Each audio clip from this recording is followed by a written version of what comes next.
Well, first is they fear the Lord. So you will see that in their actions, no? They feel guilty whenever they violated something that's against the word of God.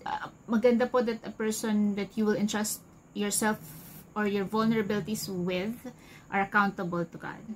They are loyal. Sabi ni Webster Dictionary, no, it implies a firm resistance to any temptation to desert or to betray. So they have this sense of responsibility. Meron silang paninindigan na not to betray a person's trust.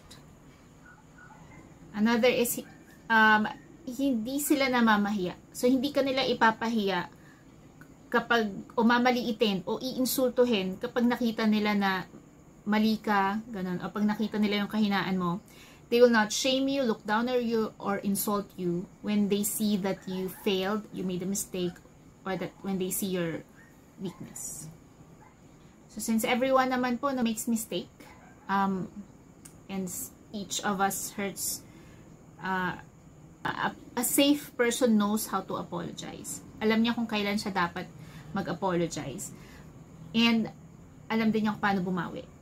So, bottom line of this, no, is a person knows how to reconnect to a relationship, knows how to secure the relationship again. So, each person will feel safe inside the relationship.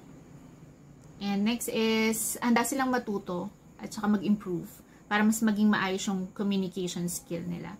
They're willing to learn and to improve on communication because relationship thrives on communication. So everything that I shared mula sa part 1 po until part 2, these are characteristics of a safe person, but also a characteristic of a manipulative, controlling person. So how do you know the difference? You will feel really safe and secured with the safe person and loved and seen. And they are doing things for your welfare also and for the welfare of the relationship and the self also.